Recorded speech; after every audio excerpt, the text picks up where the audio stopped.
Well, the New York to the New York City subway. I guess there's too many homeless people sleeping and too many people, what, probably jumping the turnstile, maybe too many people busking on the subway or in the stations. We do want to begin tonight with the rising crime rate in New York on America's largest subway system, with millions of commuters and tourists riding every day. Well, now, an extraordinary new approach by the governor there to bring down crime in the Big Apple. The Democratic governor announcing a major crackdown. Hundreds of National Guard will begin tonight patrolling subway platforms and checking riders' bags. The show of Wait, so they're just there to check riders' bags? How does that decrease crime? And why do they need to be walking around with, long guns and stuff? Why is they rarely stopping, checking people's bags? force comes after a recent spike in crime in the underground transit, including 3 killings since January. And even today, just hours after the announcement, a train conductor reported that she was hit in the head with a glass bottle. CBS's Elaine Quijano spoke with subway riders. And okay, so the National Guard is supposed to also be dealing with people committing assaults and murder, like police, though, the police do love to commit assault and murder themselves. About the new security. New York Governor Kathy Hochul's plan is aimed at improving subway rider safety, adding 1,000 more personnel, including 750 National Guard troops, to help with patrols and random bag searches. And definitely won't make a lot of people feel safer having just a bunch of National Guard people uh, walking around with long guns and stuff. I mean, look how the police treat people. Looking to do harm or spread fear on our subways. You will be caught. The move comes after a more than 46% spike in major crimes in the city's transit system in January compared to 2023. Across the country, CBS News polling shows crime is a top concern for voters. But data shows crime is down in big cities, including New York, Chicago, and Los Angeles. Yeah, statistically, crime is decreasing nationwide, even though there have been spikes in a few places. Uh, Stats show that crime is actually on a decrease, and we can further decrease crime if we were to, uh, you know, have higher wages so people can have more money to buy stuff. You can decrease like shoplifting crimes and stuff like that if you so desire to. We need like better healthcare. We need to invest in the communities. We need actual better laws and some punishments for the cops. In the daytime, I feel safe. Nighttime, I don't know, man. Because I be saying, where's the cops? You don't see them that much.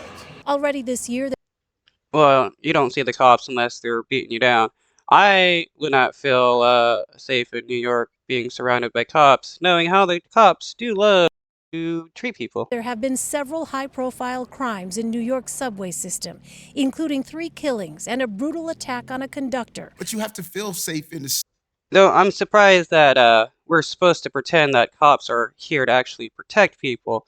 I mean, there is one case where a person was attacked on a New York subway. The cops knew that there was a person doing serial knifings. He got onto a train. The cops got onto the train as well. The guy started screaming that he was the conductor, waving a knife around. Cops did nothing. The guy attacked a person, was injured. Eventually, the attacker was subdued with no help from the cops. It was civilians that helped keep the guy from bleeding out to death. And when he sued the cops for doing nothing, the Supreme Court ruled that cops do not have a duty to protect people when they're in danger. system. because I know how it plays on your psyche when you hear about some random acts of violence. Danny Pearlstein is with the transit advocacy group Riders Alliance. With stationing troops there, that's going to create a heightened climate of fear of the subway. It's not getting at the root causes of the problems. The governor's plan does include Yeah, you cannot police crime out of existence. It doesn't work that way. It doesn't address the root issues of what causes assaults by people is because of mental health issues that people are going through. And their symptoms get extremely out of control and they end up assaulting people. Which means we need better mental health care for people than what we have nowadays. $20 million for mental health outreach. In the morning, you see nothing but the homeless on the trains. I don't feel safe. Sometimes I just take the bus. Right, because people being homeless is what makes you feel unsafe. Well, that's hilarious in my opinion. I'd feel safer around homeless than I would a group of cops. Like, seriously. At least if you get attacked by a homeless person, you can defend yourself against them. You get attacked by a cop, well, you're going to either get killed or charged with resisting arrest and assault on a police officer. Like, let's be serious here. But if people don't want to see homeless people sleeping on the subway, well, you need to advocate for more affordable housing so that homeless people can actually end up, living in a place. You should also advocate for housing first policies so that homeless people could actually get into a house to live and then be able to better themselves because beating homeless people, killing homeless people, finding homeless people for being homeless does not stop homeless people from being homeless, nor does it prevent other people from going homeless.